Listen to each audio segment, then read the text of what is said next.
উমরা পালনকারী নারীদের জন্য পোশাক বিধি ঘোষণা করল সৌদি কর্তৃপক্ষ। পবিত্র মক্কায় ওমরা বা অন্যান্য তীর্থযাত্রার ক্ষেত্রে এ নিয়ম মেনে চলতে হবে বলে জানিয়েছে সৌদি আরবের হজ ও ওমরা বিষয়ক মন্ত্রণালয়। শুক্রবার মধ্যপ্রাচ্য ভিত্তিক সংবাদ মাধ্যম গালফ নিউজের এক প্রতিবেদনে এ তথ্য জানানো হয়।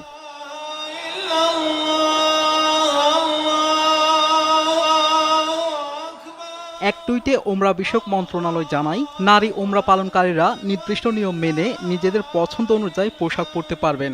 তবে পোশাকটি অবশ্যই ঢিলে ঢালা হতে হবে, কোনো ধরনের অলংকার থাকা যাবে না এবং নারীদের দেহ সম্পূর্ণরূপে ঢেকে রাখতে হবে।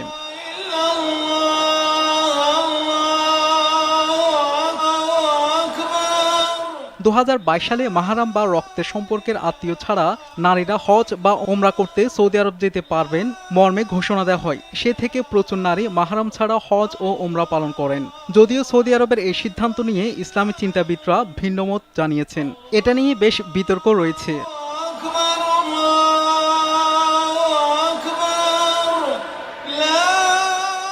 2 মাস আগে শুরু হওয়া এ বছরের মৌসুমে প্রায় 1 কোটি মুসলিম ওমরা পালনের উদ্দেশ্যে মক্কায় ভ্রমণ করবেন বলে আশা করছে সৌদি আরব। করোনা মহামারীর কারণে 3 বছরে হজ পালন বিধিনিষেধ থাকার পর এবছর প্রায় 18 লাখ মুসলিম হজে অংশ নেন। চা মানে লাইফটা ভরপুর, চা মানে ইস্পাহানি মির্জাপুর।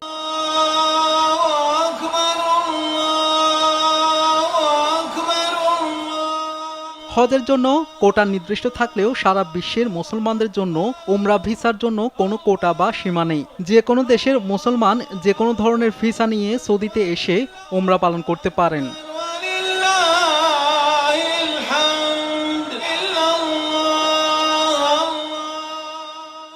মুসলমানদের জন্য পবিত্র হজ অত্যাবশ্যকীয়। তবে যারা শারীরিকভাবে ও আর্থিকভাবে হজ পালন করতে সক্ষম নন, সাধারণত তারাই উমরা পালন করে থাকেন।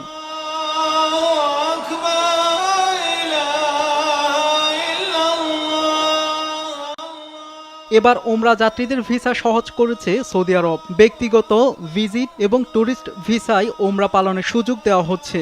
ভিসার জন্য আবেদন করা যাচ্ছে অনলাইনে। এছাড়া ওমরা ভিসার মেয়াদ 30 দিন থেকে বাড়িয়ে 90 দিন করা হয়েছে।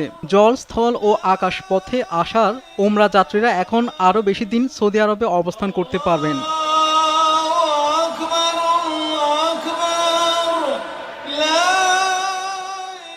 শাহাদাত শাওন, RTV।